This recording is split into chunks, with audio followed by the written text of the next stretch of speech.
So we've been talking about shattered lives, and I'm personally convinced that this is really the biggest reason why people leave the Lord is because of some existential personal crisis that they go through. And then after that, they find all sorts of kind of reasons to object to Christianity. And that, but I think it's really this shattering in our lives that leaves us in a bad space that was a lot of times we can't find our way through. It's really one of the areas in my ministry that I'm most interested in helping people to work through. Let me tell you about a shattered life. On April 18th, 1995, Carrie Ann Lentz, age 26, just let that sink in for a moment. She was 26. She went with her husband, Mike, to the doctors and saw the ultrasound of their unborn son for the first time. They decided on Michael James Lentz III as the name for the baby. The very next day, at precisely 9:02 a.m. in the morning, the lives of Carrie and baby Michael would be ripped away in the horrific blast that tore through the Alfred P. Murrah Federal Building, which left 168 people dead and 650 others wounded, and some critically. Mike Lentz goes on to talk about some of the emotional struggles that he dealt with in the aftermath of this tragedy, which remains actually the largest homegrown domestic terrorism act that has been carried out on American soil. And so I have another little video here. We went there to the memorial last week, and I'd like to play that for you at this time. So guys, you'll need to mute me during this video. At the Oklahoma City Bombing Memorial, you find the gates of time. The one over here represents 901, and the one over here represents 903. And in between that, we have the field of chairs. 168 people lost their lives that day on April 19th of 1995. It remains the largest domestic terrorism event in our country's history. Obviously, it's eclipsed by 9/11, but this is a domestic terrorist that perpetrated this against our country. And we found particularly poignant as you look through the chairs here that peppered throughout the various chairs are some chairs of children along the way. And so that is certainly, and I was reading one of the quotes, actually the quote by President Clinton, who spoke at the memorial itself. And he talks about this being an act of evil. And so why does God allow that? You know, the gate of innocence over here, where at 901, these people's lives were completely predictable and routine. And over here at gate 03 or 903 is the gate of healing. Between at 902 is when the bomb went off. But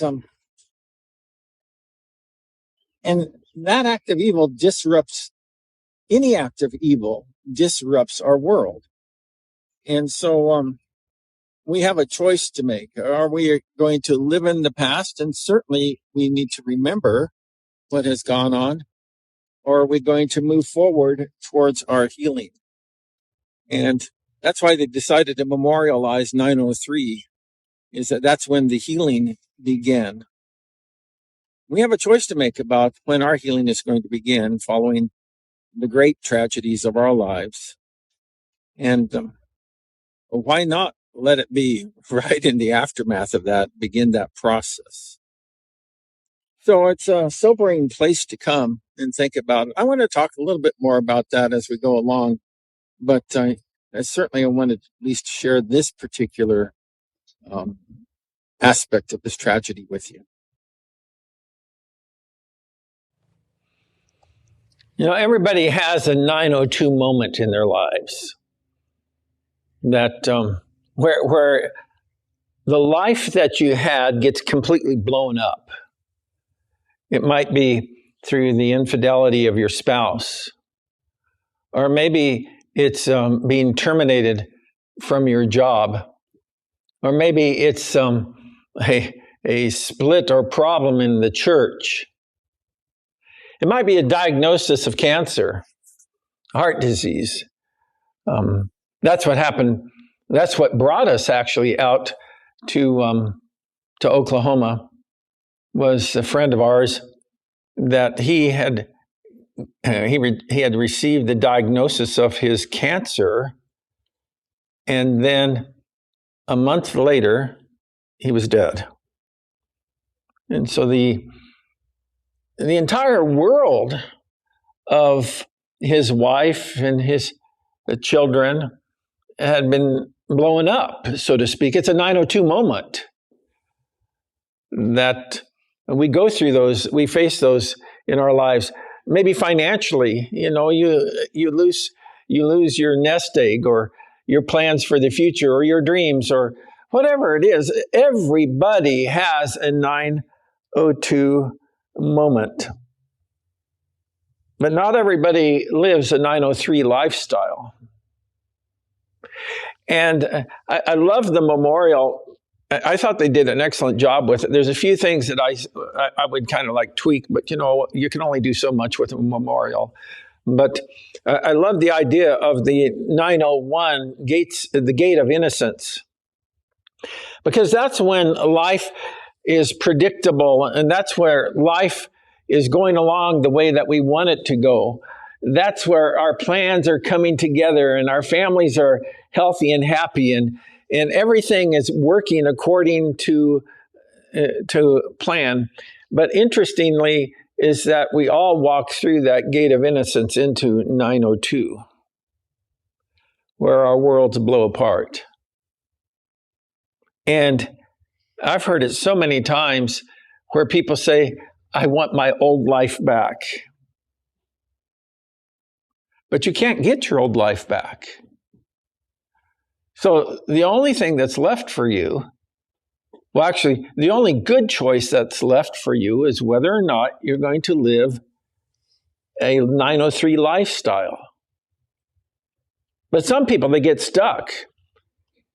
And I've seen so many people stay stuck in their 902 moment, reliving it over and over and over again, and just not moving past. Being embittered that they can't have their life of innocence, and angry with God, and angry with the world. And so we get in a bad space like that. Unwanted circumstances trigger intense emotions. Let me say that one more time. Is that unwanted circumstances, so the things we didn't sign up for in life, they trigger intense emotions. And that's just the way it is. You're going to face some unwanted circumstances in your life.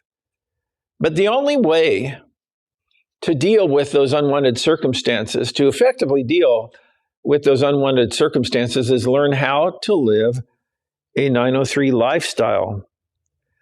By learning how to manage your intense emotions that follow your heartbreaks, that's the only way forward. It's those emotions that sabotage us.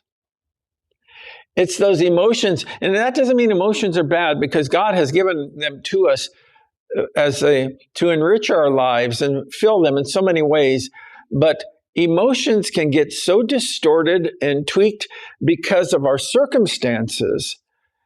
And I don't want to be trapped. I just don't want that for my life, and I just don't want that for your life. So whatever I can do to help you to find the way forward, to help you to find the way into a 903 lifestyle, is what I have committed my life to in my ministry.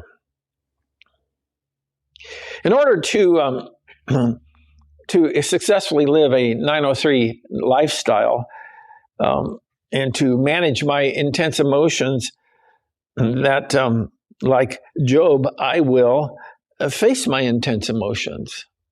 This is one of the places where we get tripped up, because oftentimes what we try to do is that we live in denial.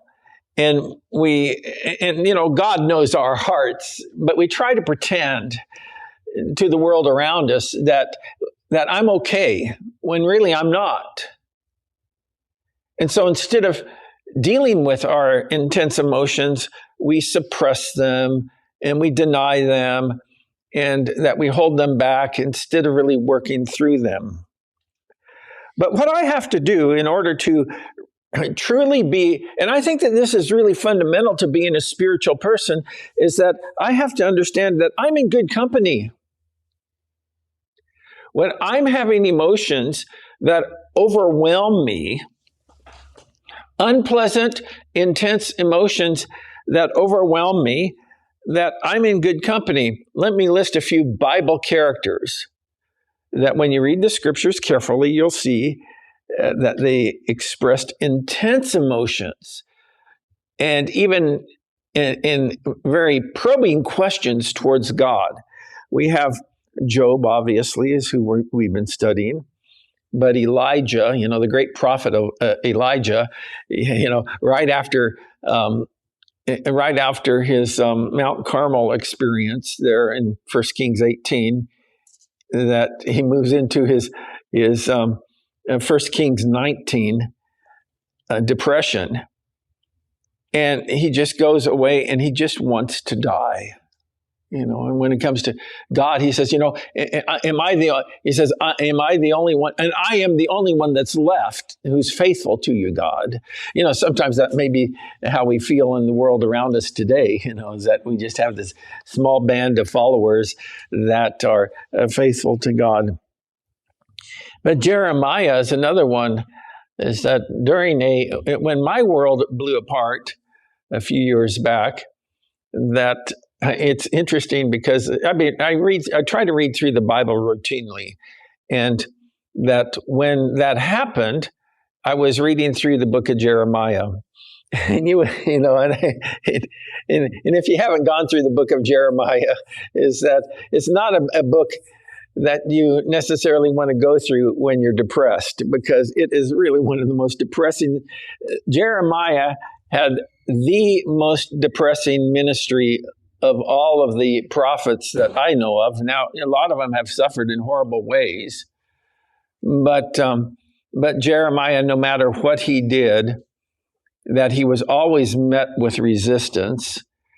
And even when God's judgment came on the nation of Israel, that God said, I'm going to take all of the people into captivity, into Babylon, but I'm going to leave really the dredge of society in Israel. And he says, guess where you get to stay, Jeremiah? With those people. And then to top it off, here's what God says. He says to the people who were left behind in Israel, things are going to go okay with you. This is the word from the Lord. Things are going to go okay with you as long as you don't go to Egypt. But if you go to Egypt, God says, essentially, he says, I'm going to hunt you down and I'm going to kill you. I'll kill you with hunger, disease. He says, but you will die in Egypt. You're not going to find any. They're going there for relief. But he says, no, that you won't find any relief there. So guess what the people do? They murder the governor of Judah, and then they take flight to Egypt, and guess who they take with them into Egypt? Jeremiah. Habakkuk, another one of my favorite books. You kind of get a theme after a while for Carrie, is that, it's all these negative and depressing books. But, that's really where, anybody can praise God when life is going well, but Habakkuk is another example. He just could not understand why God would let the Babylonians come in and punish Israel, because they were worse. They were worse than the people. He said, yeah, we're bad. Okay, we're bad, but these guys are much worse. I don't get it why you would allow this to happen. And God says that it's going to happen. They're going to come. And then at the end, I just sent this text to my son that because he was talking about, what's going on in the world today, and he was kind of like struggling through some of those questions. And so I just sent this text to him the other day from the book of Habakkuk. And Habakkuk chapter 3, verses 17 through 19, it says, though the fig tree does not bud and there are no grapes on the vines, doesn't sound like a good time, right? If you're an agrarian society. It says, though the olive crop fails and the fields produce no food, though there are no sheep in the pen and no cattle in the stalls, yet, this is what Habakkuk says. He says, yet I will rejoice in the Lord. I will be joyful in God my Savior. The sovereign Lord is my strength. He makes my feet like the feet of deer, and he enables me to tread on the heights. I want to be that type of person. We're going to meet some of those people as we go through this message today. And in the video that follows, I'm actually playing a video that follows the message. I can't live stream that because of copyright issues. But what I'll do is I'll put the link in the feed where we're broadcasting to right now, and you can watch that. It's a little 8-minute video, and I would encourage you to do it because it will give you a whole new perspective about how you can find this type of Habakkuk faith when your world blows apart. Paul and even Jesus faced overwhelming circumstances and followed by intense emotions. We sometimes deny the reality of what Jesus was like. But when you read the scriptures, you get a different picture. And when he's in the Garden of Gethsemane, here's what he says. My soul is overwhelmed with sorrow to the point of death. So sorrow is an emotion. And he says, I am completely overwhelmed with what's going on in my life right now. And in the book of Luke, we read that he sweat drops of blood. It's actually a medical condition that can happen, but it was not an easy experience for Jesus to face the cross and to even go through it. But he knew he had an appointment with his destiny, and he was not going through that just easily. So you're in good company when you have intense emotions about the horrible things that happen in your life. The problem is that too many of us get stuck in that 902 space. I want my old life back. You don't get your old life back. None of us do. But we don't know how to get to the 903 place, the lifestyle of 903. And so just like with Job here, when the bottom drops out of life was pretty sweet for Job, and then the bottom drops out of his world. And Job's response to that is just simply this: why did I not perish at birth? It would have been a lot better for me if I'd never died. He says, why and die as I came from the womb? It would have just been better for me to die than to go through this. I didn't ask for this. I didn't sign up for this.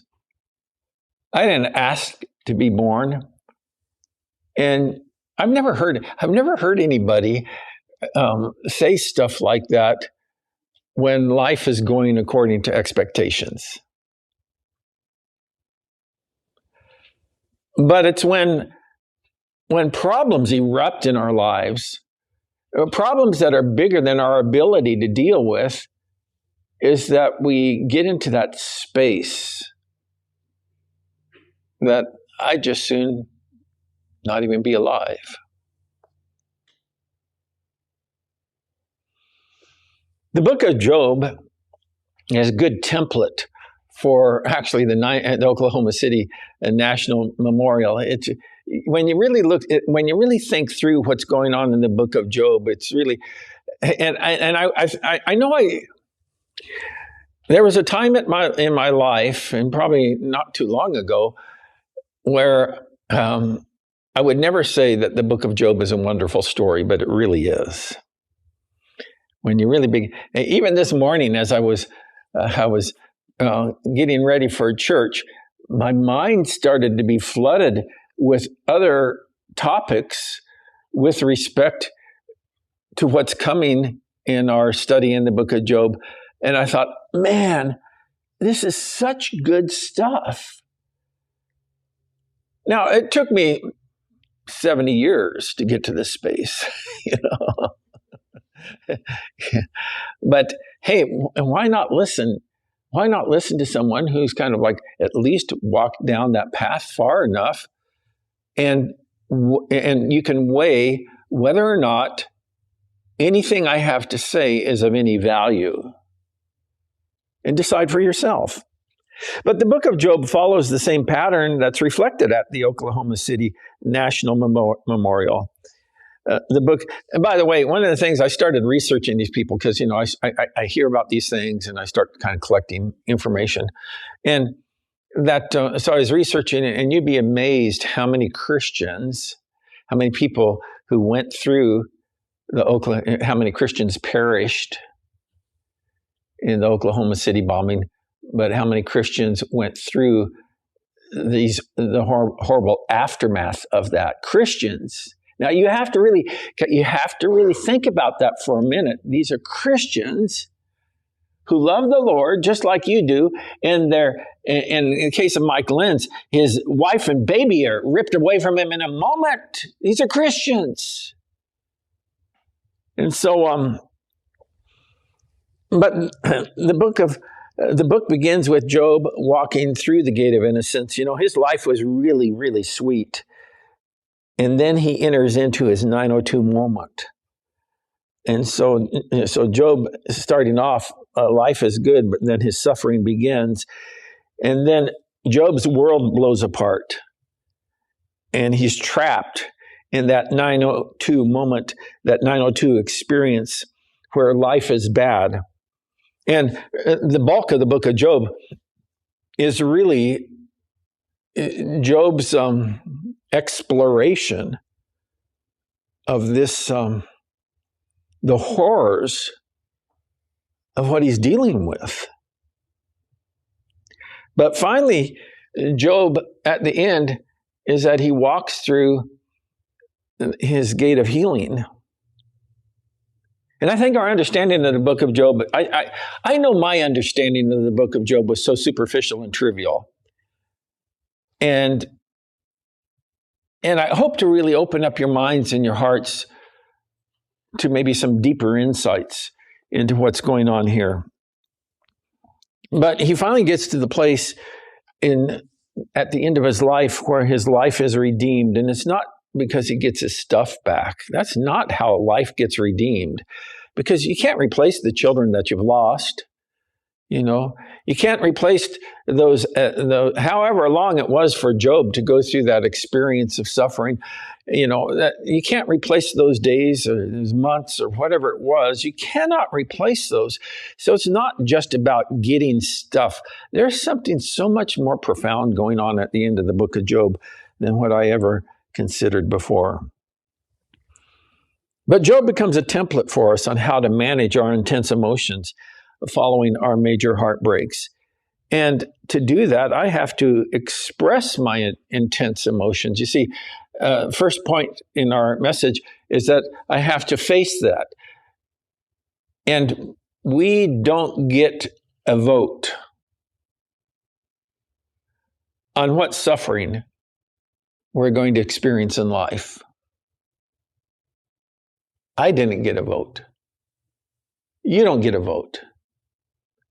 You just find yourself swept away into it. And that's our experience, friends. So the first point is that we have to face our intense emotions. But secondly, is that I have to express those. And that's where people get tripped up, because most of the time they don't do that. They sit on it, they deny it, and they pretend like everything is okay. One of the things that I have to do is I have to voice my confusion. I don't understand this. I don't get this. And that's what Job did in Job 10:2. He says, I will say to God, do not condemn me, and let me know why you contend against me. If you have a beef against me, God, then just tell me what it is, and I'll work it out. But instead, he's left with no answers. And so he's confused. Whenever I've gone through suffering, and the suffering that I've gone through is nothing compared to what some of you have. I understand that, and I'm actually grateful, But nevertheless, you have your path that you have to walk. And that, and I'm sure that there have been times in your life when you're confused. Why did this happen to me? If there's something going on here, God, that I can rectify, let me know what it is. But we don't get those answers. And I'll be talking about that in a future message. But the big question that we're left with when our world blows apart, when we have that 902 moment in our lives, is that why didn't God stop this from happening? He could have. Maybe. Let me give you my answer as I thought about it at Oklahoma City. And so guys, get ready to mute me and go ahead and we'll play the video.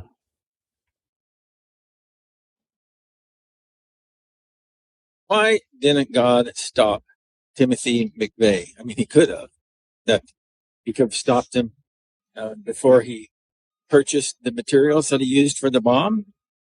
He could have stopped him before he drove to the site.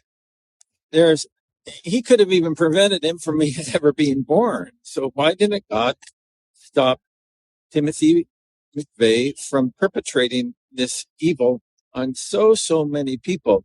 Not only 168 people were killed in the blast, but 300, I believe, if my memory serves me, 350 people were injured. And I was reading about some of those injuries, and it's horrible, some of the things that people, how they were wounded. So why didn't God stop Timothy McVeigh? Well, I think there's another question we have to ask. Is that because we always raise that question when it comes to the evil that we deplore, but we seldom raise that question when it comes to the evil that we desire. Why didn't God stop Timothy McVeigh? Well, why doesn't God stop you from breaking people's hearts, from doing evil? If God jumped in and stopped evil whenever it was about to happen, then where would that leave all of us? Something to think about. It's not just a glib answer, because it's really true, is that we want God to jump in and fix the horrible things. I'm reminded of the guy who was the sniper in Vegas at the 91 concert there that they had. And, and whenever major tragedies happen like that, then people start to ask the questions, well, where is God in all of this? And you don't want that answer, because if you wanted a God who stopped all evil from happening, then you would be completely obliterated yourself. Because you say, well, I've never done anything like that. Well, quit thinking like a prisoner. I've mentioned before, I've known enough prisoners to know is that that, and I've been to prison enough times to know that every convict, even within prison, there is an order, there's kind of a pecking order of kind of like cool criminals to the worst of the worst in prison. And so, at least I didn't do that. Every prisoner thinks like that. But, that's the mentality of a sinner. That's the mentality of a sinner. You have done enough to break somebody's heart. You have done enough to violate God's standards. You have done enough to deserve his wrath, judgment, and condemnation. You have done enough. And so, if you want God to jump in and fix everything before it happens, is that what you're really doing is you're inviting God's judgment in your own life. I know I would not be standing here before you this morning if God stopped me every time I've done something wrong. So we're gonna wrestle with confusion whenever these things happen. And when it comes to expressing our intense emotions, we not only wrestle with confusion, but we need to voice our anger. Now, God can take it if you're angry with him. But we see even Job throughout the book is that he is struggling with his anger, and his anger really, while he voices more of his confusion towards God, and I would say that he kind of like maybe leans a little bit in voicing his anger towards God too, but he certainly voices his anger towards his friends who represent the theme of the day of retributive justice. In other words, that, God should give people what they deserve. Good people, he should give them good things, and bad people, he should give them bad things. And here's what Job says to his friends in Job 19:2. He says, "How long will you torment me and crush me with words?" He says, "How long do I have to listen to you people?" Is really what he's saying there. I'm so sick of this. I am struggling here, and this is the best you got? So you're gonna be confused, and you're going to be angry.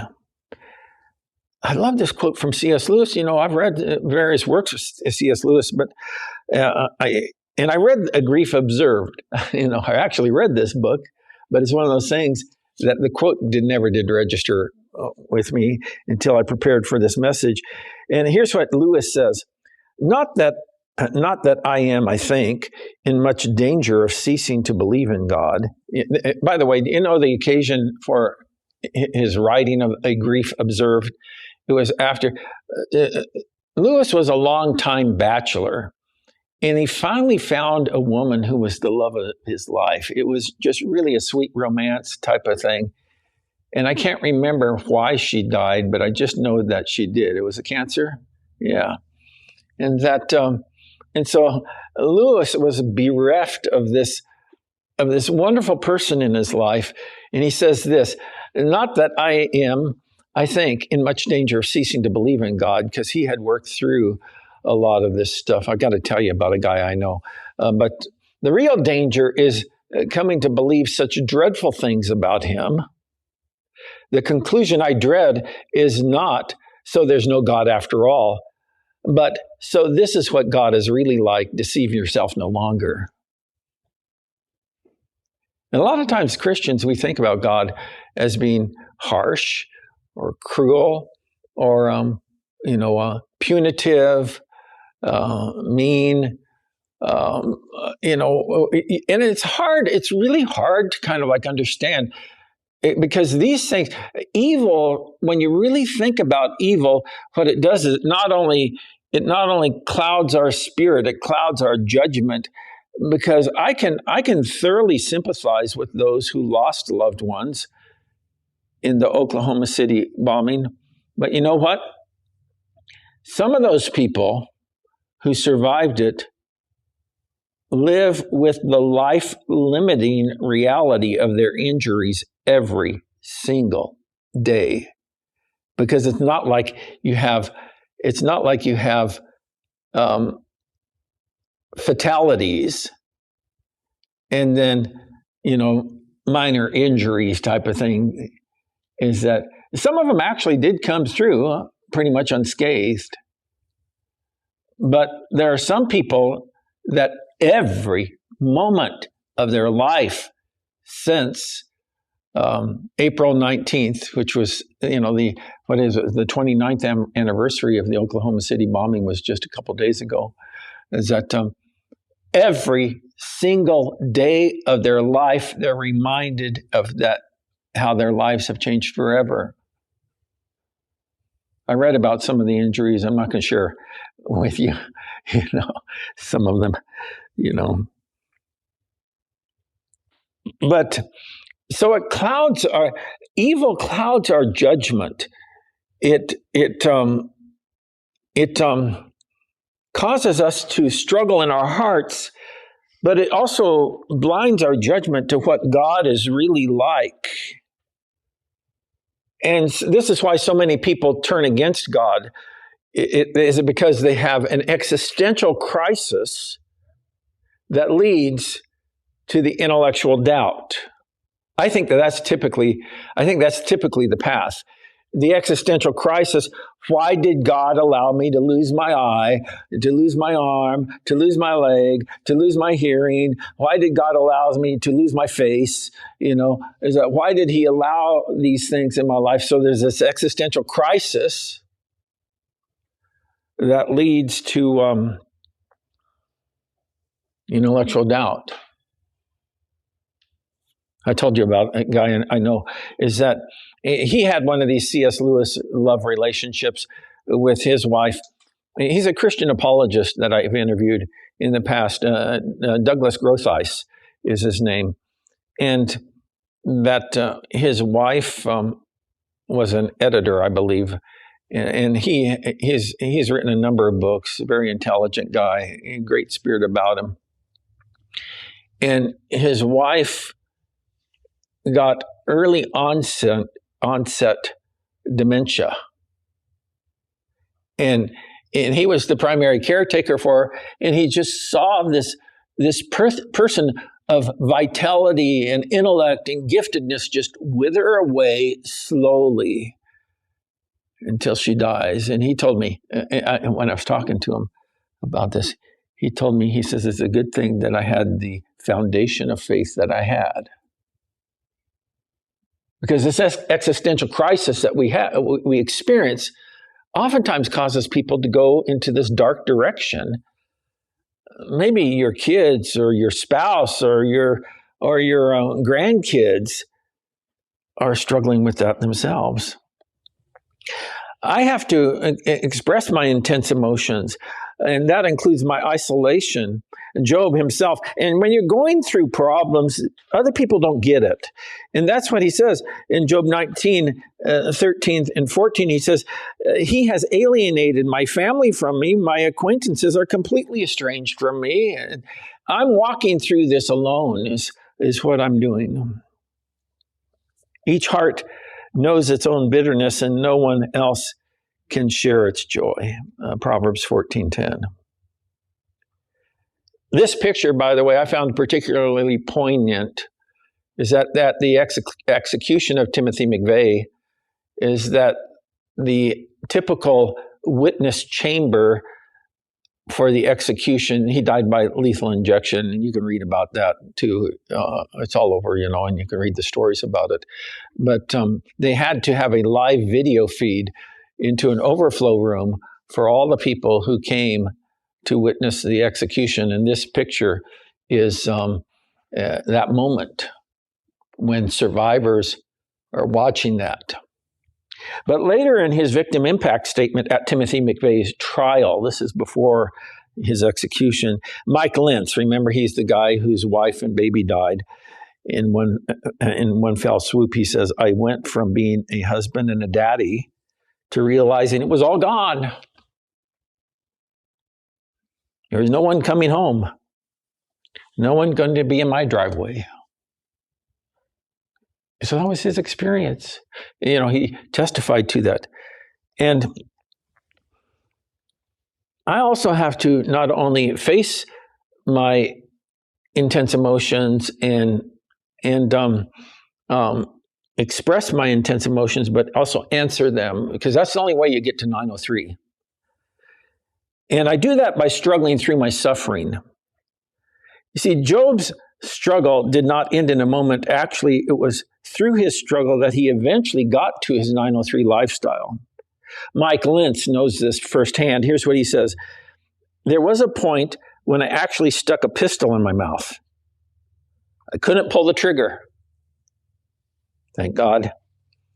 There is nothing more dangerous than a man who has no reason to live. To answer my intense emotions, I do that when struggling with God. I really part company with these preachers that, these smiley face Jesus preachers, is that I just don't get them. I just don't relate to them. And I don't like preachers who give you simple answers to complex problems. Those guys just really grate me the wrong way. There's just a whole lot of people in Christianity that have no business representing Christianity. But, sometimes they have the biggest ministries.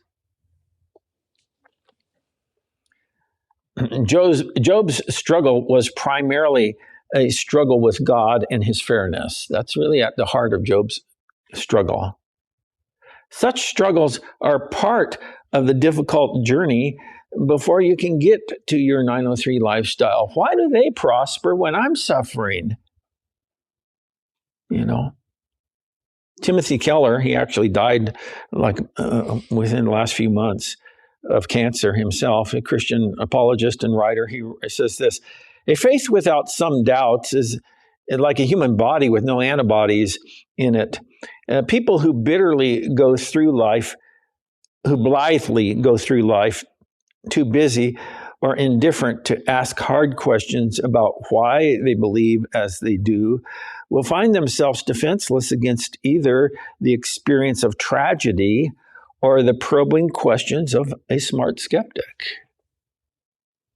If you never are asking the hard questions, somebody is going to be able to pull the carpet from out underneath you, or some circumstance will do that.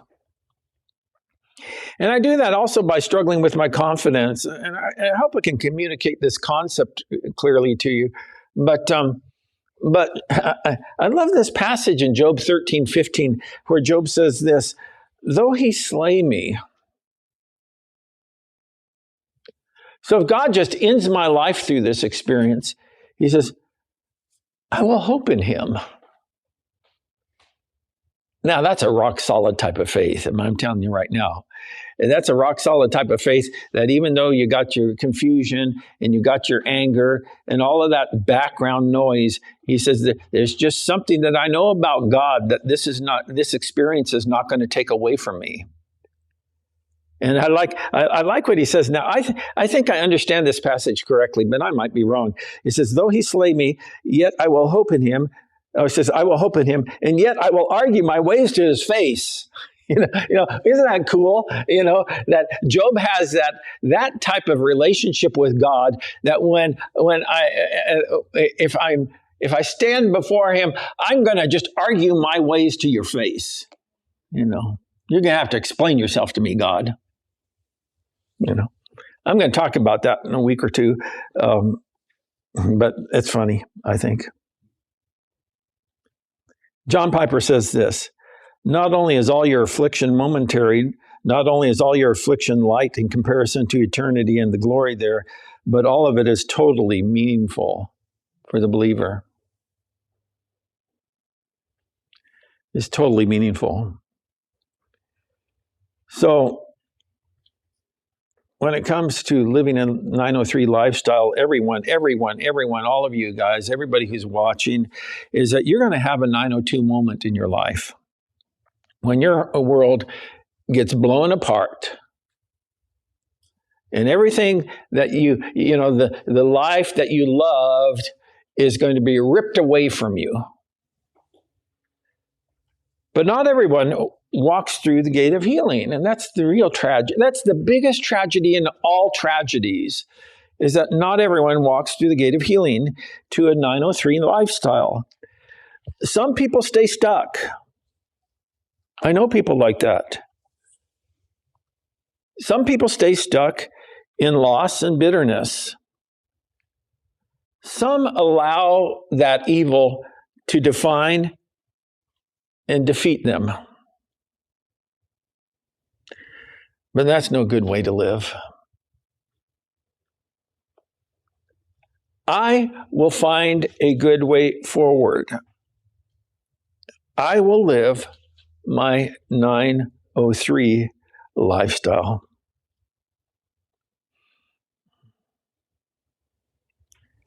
Let me tell you about Amy Downs. You'll see her video in just a minute. Amy Downs chose a 903 lifestyle. She had plenty of time to think about what her life would be like after the bombing if she survived the 6 hours plus being buried under the rubble. After her rescue, by the way, they dug through the rubble to the place where they could get a hold of her hand, hear her voice, and she could hear the voice of the rescuers. And then the announcement came that there's a second bomb. So all of the rescuers left her. And imagine, she heard that herself, buried under the rubble. And she thought, if this first bomb didn't get me, this second one will. But after her rescue, she turned her life around dramatically. She went from being a college dropout to getting her master's degree and eventually becoming the CEO of the same company, the credit union that she was working at the time of the blast. At the time of the blast, she weighed 355 pounds. But then in the aftermath, she shed 200 pounds and became an Ironman triathlete. When asked by People magazine about where she draws her strength, she talks about her Christian faith. It was her faith that helped her to live beyond bitterness, to find forgiveness, and to rebuild her life with a new sense of purpose and gratitude. It was her faith, and I'm telling you right now, there is nothing else other than the Christian faith that is going to get you through your darkest 903 or 902 moments. There is nothing that can get you there. Amy Downs refused to stay stuck in her 902 moment. Instead, she adopted a 903 lifestyle, walking through the gate of healing. Let's pray.